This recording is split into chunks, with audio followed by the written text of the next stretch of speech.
40e jour, c'est-à-dire hier, on a refait la même chose qu'avant-hier, mais avec des bouteilles d'1 litre à la place de nos bouteilles d'1 demi-litre.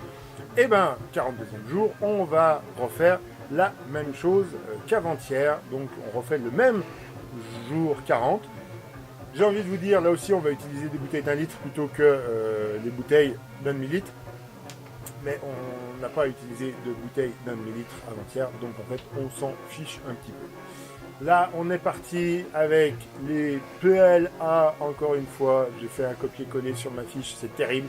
Donc, PLA, ça ne veut rien dire. PLB, planche, bras, ça, on sait ce que ça veut dire. Et on reste 50 secondes sur les bras. On va jusqu'au bout. On a encore de la musique de fanfare qui nous accompagne derrière. Je ne sais pas si c'est l'album de... Ah, j'ai pas le titre. C'est... on entend Asphalt Tango de Chocaria. Voilà. Éventuellement, eux, si ça leur rapporte dessus, tant mieux. Alors, on enchaîne après 50 secondes sur les bras, 30 secondes sur les avant-bras. Je ne vous apprends rien, c'est exactement ce qu'on a fait avant-hier. C'était aussi ce qu'on avait fait encore la veille. Là, c'est encore l'enchaînement, 50 secondes sur les bras, 30 secondes sur les avant-bras, 30 secondes par jambe. On va garder cet enchaînement pour le moment. Mais promis, on va le faire évoluer encore pour la fin. Là, l'idée, c'est de progresser progressivement, c'est-à-dire avec progrès, mais avec un minimum de retenue. Donc, on ne va pas se faire mal. L'objectif, c'est vraiment pas ça. On va au bout, on se concentre bien, on lève bien la jambe. Et quand on aura réussi à tenir les 30 secondes sur la première jambe, on la pose, on lève l'autre. On n'a pas une position extraordinaire. Un coach sportif dirait... Je sais, désolé, je ne connais pas de coach sportif, donc je ne peux pas les citer exactement. Mais là, vous vous entraînez et vous ferez mieux. Plus tard, c'est promis. Pour l'instant, vous progressez étape par étape, tout doucement. Donc les postures ne sont pas encore parfaites. C'est pas grave. Je ne sais pas si elles seront parfaites à la fin de ce programme, mais vous avez de meilleures postures qu'au tout début parce que vos muscles sont plus habitués à ces postures et à travailler qu'ils ne l'étaient au tout début. Et bien ce sera pareil pour la suite.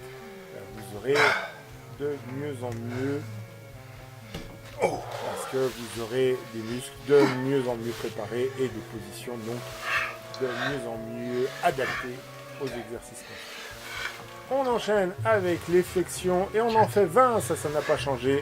J'ai bien dit, on continuait comme avant-hier, on refait la même chose.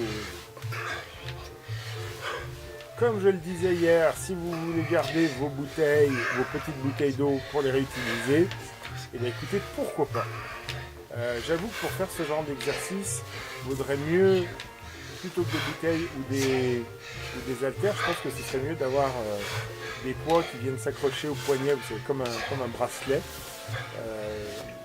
Mais j'ai dit que je ne vous ai pas acheté de matériel spécifique et je ne vais pas en acheter moi. Donc vous n'achetez pas, si vous ne voulez pas, si vous avez envie, ben vous l'achetez, je ne vous force à rien. On enchaîne avec les relevés de jambes latéraux, 15 pour chaque jambe. Toujours pareil. Et on va vraiment chercher, on lève la jambe, on la lève vraiment. Là, c'est bien pour faire travailler les muscles du dos, les abdos, les fessiers. Et ça renforce les hanches. Donc pour les gens qui ont des douleurs aux hanches, c'est bien ça normalement comme exercice. Évidemment, marcher, c'est encore mieux parce que ça fait travailler beaucoup de muscles. Mais si vous avez vraiment mal aux hanches, marcher doit vous faire mal aussi. Donc cet exercice-là de relevé de jambes latéraux peut vous aider normalement. Mais voyez, un vrai spécialiste, je ne suis ni coach, ni nutritionniste, ni médecin, ni kinésithérapeute, rien. Voyez avec des gens dans ce métier, ils sauront mieux vous dire. Moi, je vous donne les conseils que je m'applique à moi-même. Et vous voyez, et vous entendez, une fois que je laisse le son, que j'en bave un petit peu quand même. Hein. Ah ouais, ça se mérite. Hein. Allez, et après les 15 abdos bassins, vous savez ce qui arrive, c'est 15 secondes de planche latérale, 15 secondes de chaque côté.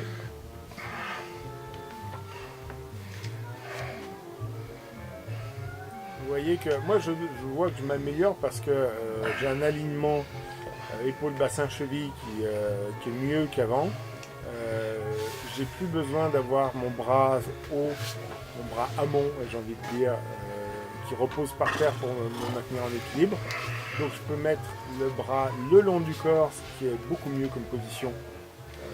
C'est toujours bien quand on fait travailler autre chose que les bras et les épaules d'avoir le bras le long du corps parce que sinon on tord un petit peu les épaules et donc on tord un petit peu la colonne et donc pendant qu'on fait travailler les muscles on a une colonne qui est pas en position droite et c'est pas extraordinaire.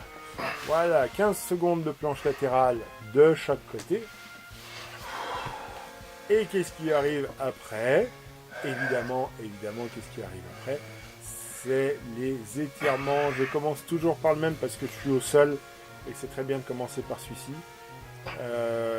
Et là, pour le coup, je disais avant-hier, je crois, que je trouvais que j'avais le bide qui ressortait de plus en plus avec la fatigue. Je le ressens aussi sur cet étirement. Je suis moins à l'aise. J'ai l'impression que mon ventre prend plus de place qu'avant. Voilà, tout simplement parce qu'effectivement, il y a de la fatigue qui s'est installée. Que les exercices d'abdos-bassin, ça fait ressortir le ventre. Parce que ça...